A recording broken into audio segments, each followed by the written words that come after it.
দাঁড়াও দাঁড়াও, আস্তে আস্তে করো। দিয়ালে যেন দাগ না লাগে, তাহলে স্যার আমাকে মেরে ফাটিয়ে দেবে। হ্যাঁ বড় ভাই, বড় ভাইকে বার করো, বড় ভাই তো আরেক কাঠা পড়ে গেছে। এই দেখুন এখন বোর্ডগুলো সব আমরা এনে নিয়েছি, তো এখন বোর্ডগুলো সাইডে রেখে দিচ্ছি, দিয়ে এবার ফিটিংসটা শুরু হয়ে গেছে। আর ছোটোগুলো আছে মনে হয় না? একটা বড় আছে, একটা ছোট আছে, আস্তে আস্তে নিয়ে আসো। আর এইদিকেও দেখুন আমাদের ভদ্রসাহকে খাটটা ফিটিংস করছেন, দেখতেই পাচ্ছেন সেগুনের খাট ফিটিংস হচ্ছে স্যারের রুমে।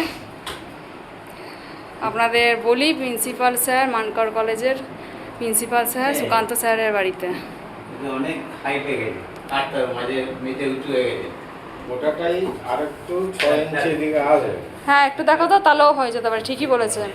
বাস হ্যাঁ এবার ঠিক আছে, কিন্তু না এবার হয়ে যাচ্ছে ঠিক।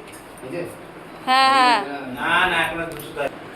তো দেখুন অলরেডি আমাদের খাট ফিটিংসের কাজ কিন্তু শুরু করে দিয়েছি কাস্টমারের বাড়িতে। কাস্টমার বলবো না, স্যারের বাড়িতে বলবো। তো দেখুন চারদিকেই চাকা পরানো হয়ে গেছে, টোটাল 6টা চাকা পড়ায় আপনারা দেখেছেন। তো কাস্টমারের বাড়িতেই এসে দেখতে পাচ্ছেন যে এটা 6খানা চাকা পরানো হয়েছে। তো পুরোটা দেখাবো, সবটাই দেখবেন আপনারা, স্কিপ না করে দেখতে থাকবেন।